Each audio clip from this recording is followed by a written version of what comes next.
Ringkasan Garis Besar Alkitab Perjanjian Lama bagian ketiga, yaitu kumpulan kitab-kitab hikmat dan puisi. Pada dua video sebelumnya telah dijelaskan ringkasan Alkitab Perjanjian Lama yang berdasarkan pengelompokan atau penyebutan, yaitu yang pertama disebut Kitab Taurat, yang terdiri dari 5 kitab, yaitu 1 Kitab Kejadian, 2 Kitab Keluaran, 3 Kitab Imamat, 4 Kitab Bilangan, dan yang kelima adalah Kitab Ulangan.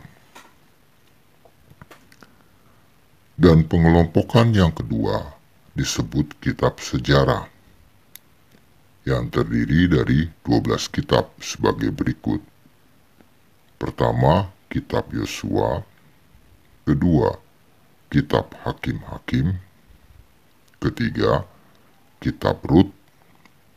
4, Kitab 1 Samuel. 5, Kitab 2 Samuel. 6, Kitab 1 Raja-Raja. 7, Kitab 2 Raja-Raja. 8, Kitab 1 Tawarik. 9, Kitab 2 Tawarik. 10, Kitab Esra. 11, Kitab Nehemia. Dan terakhir, ke-12 Kitab Ester. Maka pada pengelompokan atau penyebutan pada bagian ketiga, kitab-kitab di Perjanjian Lama ini disebut kitab hikmat dan puisi. Apa itu kitab hikmat dan puisi? Kitab hikmat adalah kitab-kitab yang mengungkapkan pertanyaan-pertanyaan penting seputar kehidupan dan memberi nasihat untuk kehidupan, terutama dalam hubungan antar manusia.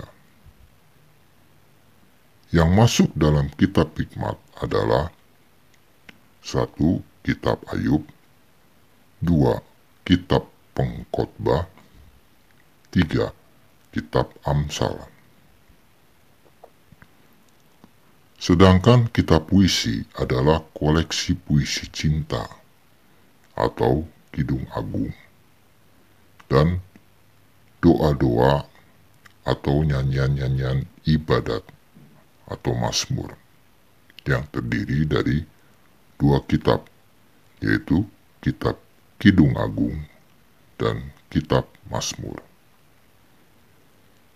Jadi keseluruhannya ada 5 kitab yang masuk dalam pengelompokan atau penyebutan pada Alkitab Perjanjian Lama yang disebut kitab hikmat dan puisi ini. Sekarang akan dijelaskan secara ringkas materi keseluruhan 5 kitab tersebut sebagai berikut. Yang pertama adalah Kitab Ayub. Kitab Ayub masuk dalam pengelompokan kitab hikmat yang terdiri dari 42 pasal yang terbagi dalam 1070 ayat. Penulis kitab tidak diketahui dengan jelas, sehingga kapan waktu kitab ini ditulis pun tidak diketahui.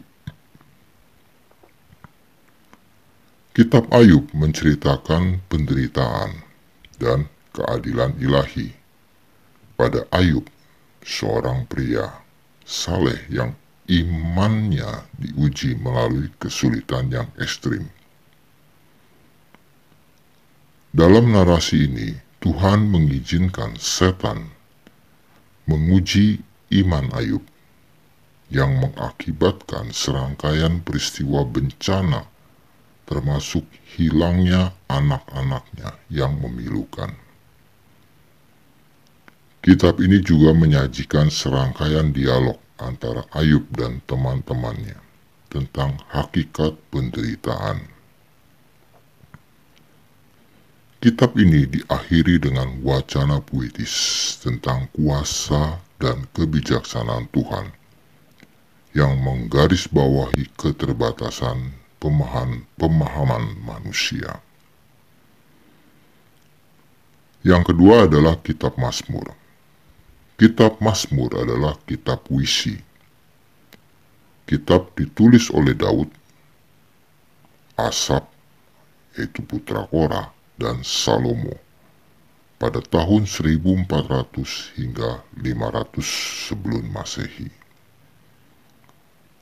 Ada 150 pasal pada kitab ini yang terbagi dalam 2461 ayat. Keseluruhan kitab ini adalah lagu dan puisi. Koleksi ini mengungkapkan beragam emosi dan tema, mulai dari pujian, penyembahan, dan ucapan syukur, hingga ratapan dan permohonan. Kitab Mazmur membahas pengalaman manusia akan Tuhan yang mengeksplorasi tema-tema seperti iman, penderitaan, dan kedaulatan Tuhan.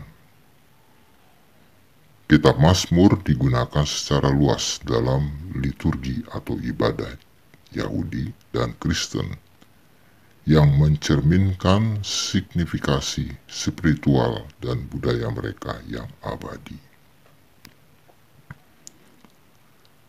Yang ketiga adalah Kitab Amsal. Kitab Amsal termasuk dalam kategori Kitab Hikmat yang berisikan 31 pasal yang terbagi dalam 915 ayat. Kitab ditulis oleh Salomo, yaitu putra Daud, pada tahun 950 sebelum Masehi. Keseluruhan kitab Amsal ini adalah kumpulan perkataan bijak dan instruksi untuk menjalani kehidupan yang benar. Mutiara kebijaksanaan ini menyentuh topik-topik seperti karakter, hubungan, dan integritas pribadi. Kitab yang keempat adalah Kitab Pengkhotbah. Kitab Pengkhotbah termasuk dalam Kitab Hikmat dengan jumlah pasal sebanyak 22 pasal dan terbagi dalam 222 ayat.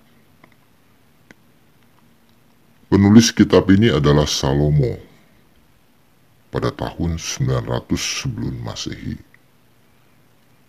Kitab Pengkhotbah menyajikan refleksi filosofis tentang makna hidup dan cara terbaik untuk hidup. Kitab ini mengeksplorasi tema-tema kesia-siaan, sifat pencarian duniawi yang cepat berlalu, dan batas-batas kebijaksanaan manusia, yang pada akhirnya menganjurkan untuk menemukan kenikmatan dalam kesenangan hidup yang sederhana dan takut akan Tuhan. Kitab kelima atau yang terakhir adalah Kitab Kidung Agung. Kitab ini ditulis pada tahun 970 sebelum Masehi oleh Salomo. Kitab ini hanya terdiri dari 8 pasal dengan jumlah ayat sebanyak 117 ayat.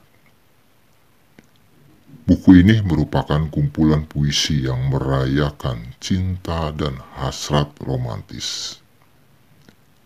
Dalam Yudaisme, kata ini sering diartikan secara alegoris sebagai simbol hubungan antara Tuhan dan Israel. Sedangkan dalam tradisi Kristen, kata ini dipandang sebagai metafora ikatan antara Kristus dan gereja. Teks tersebut dengan jelas menggambarkan keindahan dan kekuatan cinta melalui dialog penuh gairah antar sepasang kekasih. Demikianlah ringkasan garis besar kitab-kitab yang dikelompokkan sebagai kitab hikmat dan puisi pada Alkitab Perjanjian Lama ini.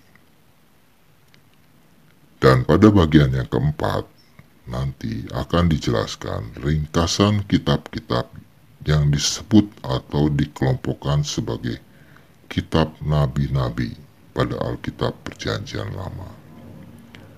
Semoga materi-materi pada video ini dapat berguna untuk menambah wawasan iman. Jumpa lagi pada video selanjutnya pada bagian yang keempat. Sampai jumpa.